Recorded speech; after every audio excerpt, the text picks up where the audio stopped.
il faut resituer l'Afghanistan il y a 20 ans.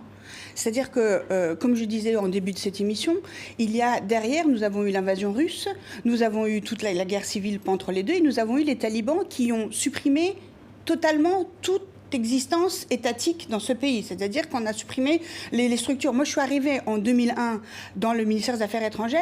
Dans la salle du ministère des Affaires étrangères inaugurée par le roi Manoula, c'était des toilettes. C'est-à-dire que les talibans faisaient déféquer dans cette salle-là où les accords étaient signés.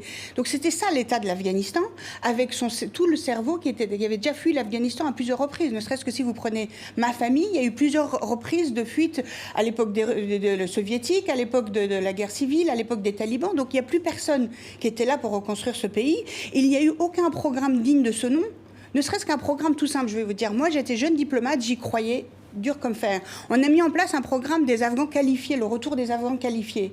Il y a eu 10 millions de dollars dépensés par une agence internationale, ne serait-ce que pour faire des papiers glacés magnifiques, des brochures. Personne ne s'est posé la question qu'un Afghan qualifié qui est médecin à Paris, qui a ses traites bancaires, qui a sa maison, ne va pas partir pour 350 dollars par mois payé juste parce qu'il est afghan. Alors que le médecin américain, il est payé 3000 dollars par jour avec prime de risque. Donc c'est aussi la manière où ça a été géré tout ça. On n'a pas laissé...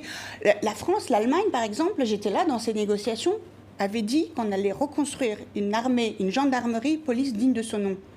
Et ben aujourd'hui, il n'y a ni police, ni gendarmerie. Vous avez en face, dans la police afghane, un jeune homme qui n'est même pas payé 100 dollars par mois, et en face, il a un idéaliste qui est là pour se tuer, pour apporter une idéologie qui est le talibanisme, le terrorisme et Al-Qaïda.